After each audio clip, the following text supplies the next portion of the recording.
ಅಂದರೆ ದುಃಖದಲ್ಲಿದ್ದಾರೆ. ಬಹಳ ಸ್ವಾಭಾವಿಕವಾಗಿ ಇಂಥ ಸಂದರ್ಭದಲ್ಲಿ ದುಃಖ ಜಾಸ್ತಿ ಇರುತ್ತೆ.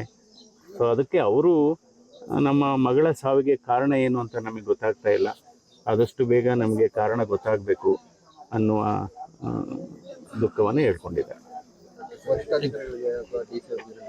ಇಲ್ಲ, ಈಗಾಗಲೇ ನಾನು ಸೂಪರಿಂಟೆಂಡೆಂಟ್ ಆಫ್ ಪೊಲೀಸ್ ಅವರಿಗೆ ಮಾತಾಡಿದ್ದೇನೆ. ಅವರು ಹೇಳಿದರು, ಇಲ್ಲ ನಾವೆಲ್ಲ ಬಂದೋಬಸ್ತು ಮಾಡಿದ್ದೇವೆ, ನಂತರ ಎಲ್ಲ ಯಾರು ಯಾವ ರೀತಿ ಕೊಲೆ ಆಯಿತು ಅನ್ನೋದ್ರ ಬಗ್ಗೆ ನಮಗಿನ್ನೂ ಸುಳಿವು ಸಿಕ್ಕಿಲ್ಲ, ಎಲ್ಲ ಹುಡುಕ್ತಾ ಇದ್ದೇವೆ.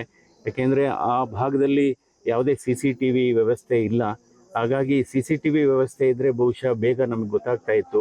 ಹೀಗಾಗಿ ನಾವು, ಯಾಕೆಂದರೆ ಈ ಕುಟುಂಬ ಸದಸ್ಯರ ಪ್ರಕಾರ ಅವ್ರಿಗೆ ಯಾರ ಜೊತೆನೂ ವೈಮನಸ್ಸಿಲ್ಲ ಅಥವಾ ವೈರತ್ವ ಇಲ್ಲ, ಊರಲ್ಲೆಲ್ಲ ಸಾಮರಸ್ಯದಿಂದ ಬದುಕ್ತಾ ಇದ್ದಾರೆ ಅಂತ ಹೇಳಿದ್ರು ಅವರು. ಸೊ ಹೀಗಾಗಿ ಈಗ ಆಲ್ರೆಡಿ ನಮ್ಮ ಪೊಲೀಸ್ ಇಲಾಖೆ ಇದರ ಹಿಂದೆ ಕೆಲವು ತಂಡಗಳನ್ನು ಮಾಡಿ ಹುಡುಕ್ತಾ ಇದ್ದಾರೆ. ಏನು ಆಯಿತು, ಇದು ಕಾರಣ ಗೊತ್ತಿಲ್ಲ ಇನ್ನು, ಅಂದರೆ ಸಾವಿನ ಕಾರಣ ಇನ್ನೂ ಗೊತ್ತಿಲ್ಲ, ಅದು ಕಾರಣ ಗೊತ್ತಿಲ್ಲ. ಹೀಗಾಗಿ ಬಹುಶಃ ಇವತ್ತು ಅಥವಾ ನಾಳೆ ನಿಖರವಾದಂಥ ಕಾರಣ ಗೊತ್ತಾಗುತ್ತೆ, ಆವಾಗ ಇದ್ರ ಬಗ್ಗೆ ಕರೆಕ್ಟ್ ಮಾಹಿತಿ ಸಿಗುತ್ತೆ. ಅಲ್ಲ, ಇದಕ್ಕೆಲ್ಲ ಉತ್ತರ FSL, ಅದರ್ವೈಸ್ ಇದೆಲ್ಲ ಊಹಾಪೋಹ ಆಗುತ್ತೆ. ಎಲ್ಲ ಉತ್ತರ FSL. ಬಟ್ ಬಹಳ ಈ ಥರ ಆಗಬಾರ್ದು, ಬಹಳ ನೋವಿನ ಸಂಗತಿ.